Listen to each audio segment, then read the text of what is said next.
चलिए आज English grammar में बेसिक से शुरुआत करते हैं। इंग्लिश ग्रामर का ये फर्स्ट पार्ट है। इसमें टाइप्स ऑफ ग्रामर समझते हैं कि ग्रामर के कितने टाइप्स होते हैं और इसमें क्या क्या पढ़ना होता है। फिर एक तरफ से सारे वीडियो में सारी चीज़ों की चर्चा की जाएगी। हिंदी और अंग्रेज़ी दोनों में आपको वीडियो मिलेंगे, चाहें तो आप इसका नोट्स भी तैयार कर सकते हैं। तो चलिए टाइप्स ऑफ ग्रामर। तो इंग्लिश ग्रामर को 5 भागों में बांटा गया है। सबसे पहला होता है वर्ण विचार, ऑर्थोग्राफी। इसके अंतर्गत इंग्लिश ग्रामर में वर्णमाला, अल्फ़ाबेट्स, स्वर, वोवेल्स और व्यंजन, कॉन्सोनेंट्स आदि का अध्ययन किया जाता है। उदाहरण के लिए इंग्लिश में 26 अल्फ़ाबेट्स हैं, जिसमें 5 वोवेल्स होते हैं और 21 कॉन्सोनेंट्स होते हैं।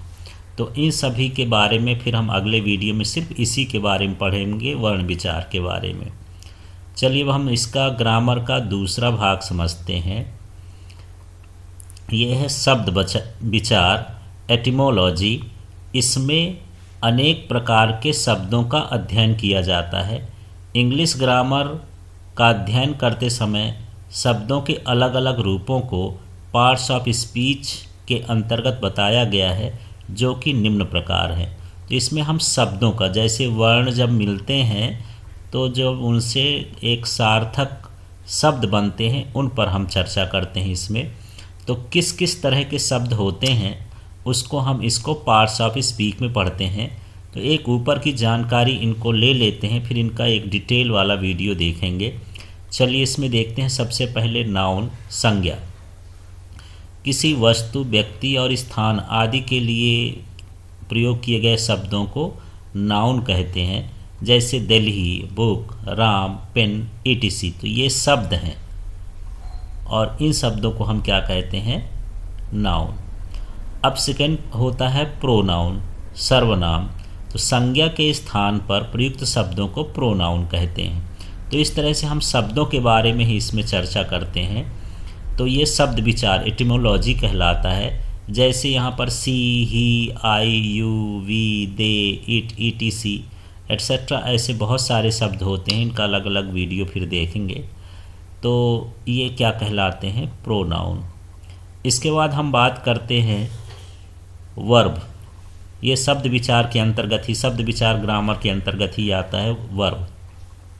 जिन शब्दों से वाक्य में कर्ता द्वारा कर्म करने की पुष्टि की जाती है वह वर्ब कहलाते हैं। मतलब डूइंग वर्ड्स कहलाते हैं ये। गो, कम, ईट, सिंग, जंप एट्सेट्रा इस तरह से बहुत सारे शब्द होते हैं। इसके बाद इसमें शब्द विचार में ही अगला भाग होता है एडजेक्टिव वाले शब्दों का। जो शब्द नाउन और प्रोनाउन की विशेषता बतलाते हैं उनको विशेषण कहते हैं, एडजेक्टिव कहते हैं। जैसे beautiful, good, bad, honest, small, big, etc। अब इसी तरह से शब्द विचार में ही अगला भाग देखते हैं एडवर्ब का। तो एडवर्ब क्रिया विशेषण है। जो शब्द नाउन और प्रोनाउन के अलावा वाक्य में प्रयुक्त एडजेक्टिव की विशेषता बतलाते हैं वह एडवर्ब कहलाते हैं। तो जैसे happily, loudly, very, deeply, lovely etcetera. तो नाउन और प्रोनाउन के अलावा ये जो शब्द जो हैं दूसरे की विशेषता बताएं उनको हम क्या बोलते हैं? एडवर्ब, क्रिया विशेषण। ये क्रिया को बताते हैं कि ये फास्ट है कि कैसा स्लो है, इस तरह से। तो ऐसे शब्द विचार वाले क्रिया विशेषण कहलाते हैं। शब्द विचार में ही अगला जो शब्दों का समूह है वो होता है प्रीपोजिशन, संबंध सूचक। यह किसी वाक्य में प्रयुक्त होकर नाउन और प्रोनाउन का संबंध वाक्य के अन्य शब्दों से कराते हैं, जिन्हें प्रीपोजिशन कहा जाता है। तो ये नाउन और प्रोनाउन में यूज होते हैं और ये दूसरों से रिलेशन बताते हैं, उसका कनेक्शन बताते हैं नाउन के साथ और प्रोनाउन के साथ। ऐसे शब्दों को प्रीपोजिशन कहते हैं, संबंध सूचक शब्द। जैसे on, upon, in, under, with, from, of etcetera इस तरह के जो शब्द होते हैं वो प्रीपोजिशन शब्द कहलाते हैं। ये शब्द विचार इटिमोलॉजी के ग्रामर के अंतर्गत पढ़े जाते हैं। अगला है कंजक्शन। ये संयोजक शब्द होते हैं। यह किसी वाक्य में मौजूद शब्दों, खंडों, वाक्यों और उपवाक्यों को परस्पर जोड़ने का काम करता है, जिसे हम कंजक्शन कहते हैं। एग्जाम्पल के लिए और, एंड, बट, अनटिल एट्सेट्रा, जो वाक्य में दो वाक्यों को जोड़ने का काम करते हैं, ऐसे शब्दों को कंजक्शन कहते हैं। ये भी शब्द विचार के अंतर्गत आता है। फिर जो 8वां है पार्ट्स ऑफ स्पीच का, वो है इंटरजेक्शन, विस्मयादिबोधक। जो शब्द किसी वाक्य में प्रयुक्त होकर हृदय के भावों को व्यक्त करते हैं, वह इंटरजेक्शन कहलाते हैं। अलास, हुर्रा, ओ, ब्रेवो एट्सेट्रा, ऐसे शब्द को हम क्या बोलते हैं? इंटरजेक्शन।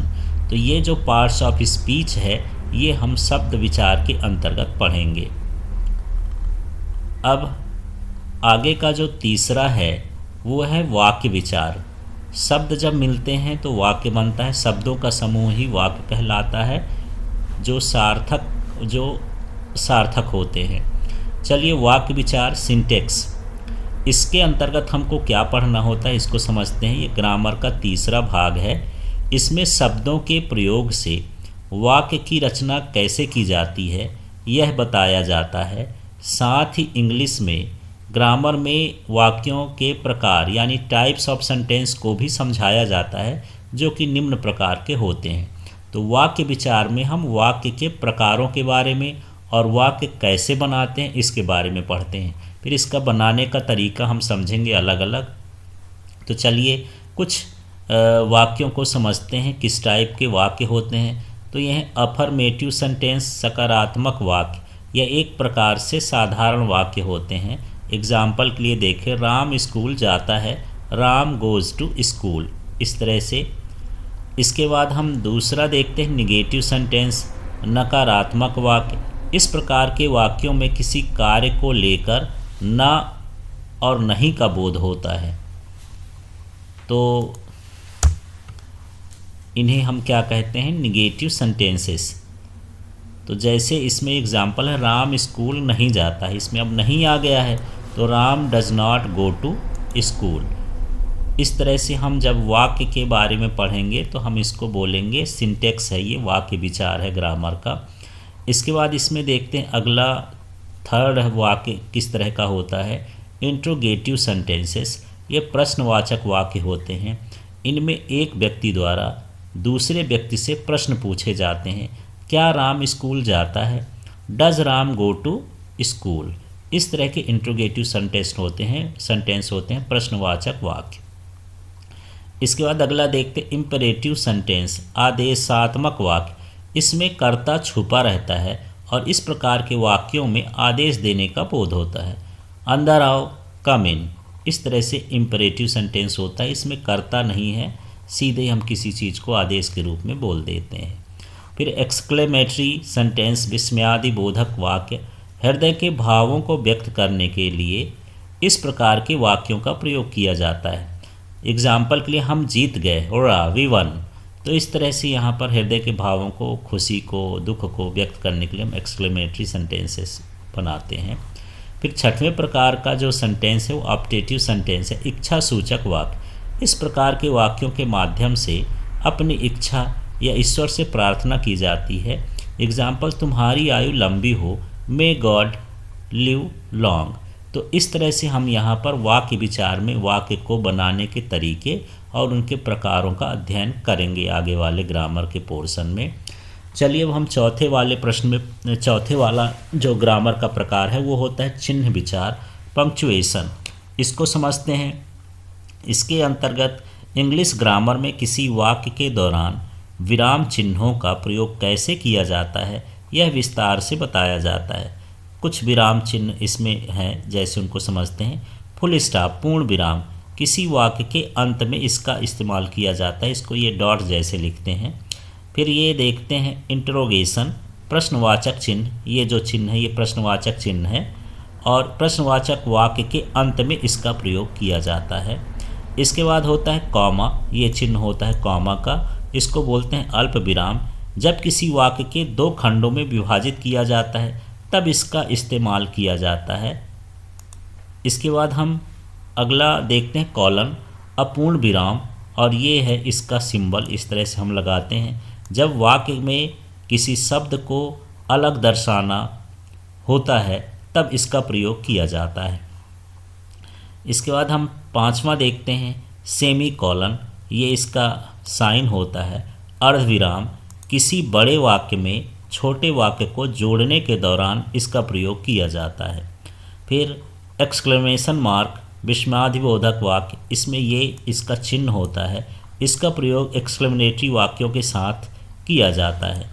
इसके बाद है कॉलन या डैश, विवरण चिन्ह, किसी वाक्य में कोई सूचना या जानकारी देने के लिए इस चिन्ह का प्रयोग किया जाता है। अब हम बात करते हैं 8th नंबर में ब्रैकेट्स हैं। ये इन ब्रैकेट्स का भी, कोष्टक का भी उपयोग मुख्यतः शब्दों के बीच में किया जाता है। इस तरह से हम जो है चिन्ह विचार में वाक्य में कहाँ कहाँ किस प्रकार के चिन्हों का, पंक्चुएशन का प्रयोग करना है, इस ग्रामर के अंतर्गत पढ़ेंगे हम आगे के वीडियो में। चलिए आगे देखते हैं छंद विचार। तो छंद विचार उपरोक्त में से इंग्लिश को ग्रामर के माध्यम से गद्य और पद्य दोनों ही तरीकों से कैसे पढ़ा जाता है, कैसे लिखा जाता है, इसके प्रकार क्या होते हैं, इसके बारे में जानकारी दी जाती है। तो इनको बोलते हैं प्रोसोडी छंद विचार। इस तरह से ग्रामर के 5 भाग होते हैं। इनको अब अगले अगले वीडियो में इसके क्रम से हम पढ़ते जाएंगे। तो अगले नेक्स्ट वीडियो में हम जो पढ़ेंगे वो वर्ण विचार पढ़ेंगे और इसी को समझेंगे। Okay, thank you.